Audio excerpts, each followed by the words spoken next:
folks, I'm Tom Basso. Welcome to Week in Review. A lot of different reviews we did last week. These are short descriptions and summaries of them. You can find the links down below, and if you want to see the full review. So with that being said, Z, let's take it over to you. Hey everybody, Z Garcia here. Last week I put out a top 10 roll and write games, my favorite roll and write games and what I liked about them. Check that out. And then I did a few reviews / comparisons of games. So I compared Haben Gut to Divinity Derby. Haben Gut is this game with one main really clever idea, which is you share cards with the player on your right and you share cards with the player on your left. Haben Gut is really hard to find, however. It's a stock market game. The idea has been repurposed, that main mechanism, by the same designer in a racing game called Divinity Derby. So I went ahead and compared them. You can get Divinity Derby much more easily, so maybe you want to check that out. And then reviews. I reviewed a Taluva expansion, which is a modular expansion. Gives you a few different things you can add in or not, however you want to do it. I rate this a 5. Many of the modules could have been done a little bit more in a more interesting manner, and only one really I've found to be an exciting change to the game. The other ones are really lateral moves, so not a super exciting expansion. I reviewed the expansions to Zooloretto, the dice game, and I kind of reviewed the game itself too, but basically this is one of the smaller, simplest versions of Zooloretto out there. And you have a pad on which you're going to mark off things. It's a roll and write game, but they now made available, or they were available, some pads that are alternate layouts for these animals you are collecting, different rules, and so on. There's 3 pads I talked about. One is really good, one's pretty good, one is not particularly interesting. I rate the entire package a 6 for me. So that's kind of what I think about that. And the original game is about that rating too, so this was more, which is good, but nothing mind-blowing ultimately. And then lastly, I reviewed Targi that just got reprinted, a 2-player worker placement game, which I absolutely adore. I rate this a 9. It's, a fantastic 2-player game and a fantastic worker placement game. You put those things together, you've got a classic in the making. Back in print now from Cosmos. Definitely look into that one. And that's it for me. I'll see you on the next one. Well, hey folks, welcome back to another Week in Review. I did 5 different videos for you this week, and first one is a review for an insert. Well, it was kind of like in between an informational video and a review, but because I just basically showed you what it is, but then I gave you my opinion on it at the end. So I'll call it a review, but it's, I don't know. You make the decision. It was for a Blood Bowl insert from Feldherr. This is a company that I met at Essen last year, and they were kind enough to give me some of their products for review. And this one's been laying around for a little bit, and I just realized how many games I have at home. I just realized that I had an extra copy of Blood Bowl at home, so I put everything together so I could do this video for you. So there is that. Didn't really like the insert that much because it doesn't actually fit everything in the box. You can go check it out though and see how that is and make your determination. That gave it a 5 out of 10. Also did a game called Golf and Roll.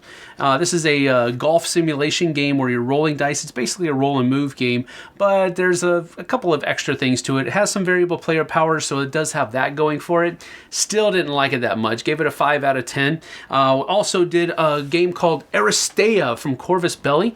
This is an arena combat type of game that they call a sport show, but it's basically just area controlling different parts of the board, trying to take out some of your characters, your opponent's characters and stuff like that. I did enjoy it, but it doesn't really offer me anything more than the other games that are already doing that genre. So I gave it a 6 out of 10. And then I also did 2 videos for the Star Realms command decks. These were actually review videos after I've played through them. And I split them up. There's 6 decks, so I split them up 3 and 3, and loved them all. Had some favorites, and I told you what those are, but gave those a 9 out of 10 as well. Star Realms is knocking it out of the park right now, so it's great. But that's it from me for this week. We'll see you guys and gals on the flip side. Take care. So for me, first of all, we have Death in the Kingdom. This is it's a card game like Citadels where you're picking rolls and cards and you want the highest, the lowest. It's really weird and esoteric. You're trying to have the second most points. It sounds interesting, but it's really kind of random with a lot of, what does this card do? What does this card do? I didn't really like it. Red Scare Redux. This is a spy game where you're trying to complete missions, it's a set collection, get these things. Has great artwork, fun spy theme, but in the end, it's really just randomly getting resources and playing them. Robotech Force of Arms. This is a 2-player game in which you are placing the Robotech forces, the Macross forces against the Zentradi, and you're placing these cards around a grid trying to attack and defend ships.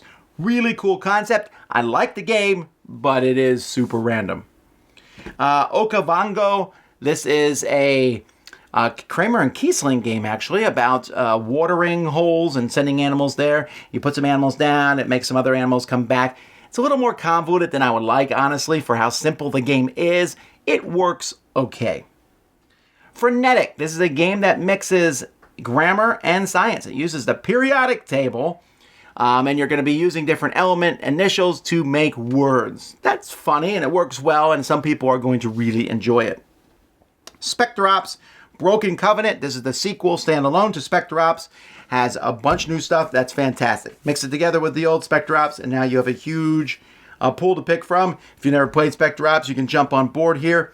There are some misprintings on the board, but you can get stickers from Plaid Hat to get them fixed. But I really enjoyed it other than that. I took a look at the expansion for Vast, which adds 3 more different things, which is cool. The ghouls, the ghosts, and the unicorn. I like them all. Well, I like at least a couple of them. I think that they're neat.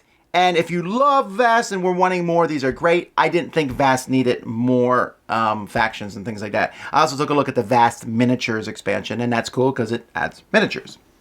Junk Orbit is a game Sam and I took a look at. I enjoyed this one a lot more than I thought I would, as you're basically shooting junk in one direction to move in another direction and grab it and come back. Really cool. Lost City Rivals. This is not Lost Cities. It has some elements of Lost Cities and also some elements of Ra. It plays 2 to 4. I really enjoyed, especially with 2. Auctioning game for 2, not many of those. And it plays back and forth, has some really nice tenseness in it. It's neat. Arcadia Quest Riders. Hey, now we don't have just pets, we have riders that you can ride. That's cool. It's not as good as pets, actually, but it's still pretty neat. It's just fun for the miniatures, and more Arcadia Quest stuff always makes me happy. Gunkamino, this is a remaking of Heartland, a farming game. Now it's Samurai. The board is a little busy for me, but this tile laying game is fantastic. It's mean. You got to make these, you're cutting other people up, trying to make your own little kingdoms and strongholds and get points as the game goes by, but very simple, very clean design. Definitely one to check out. And finally, my favorite game of the week, easily, The Reckoners. The Reckoners, a cooperative superhero game based on, or anti-superhero game, I guess, based on the books from Brandon Sanderson, which I like. This is a very, very, very hard cooperative game with unbelievable production. It is so much fun to play, and it presents a real challenge to beat, offers some neat things, concepts. It's really cool. Check my review out for that. All right, we did a few other reviews over the course of this week, but that's mostly it there. Thanks so much for watching Week in Review on the Dice Tower. I'm Tom Vasel. See you next time.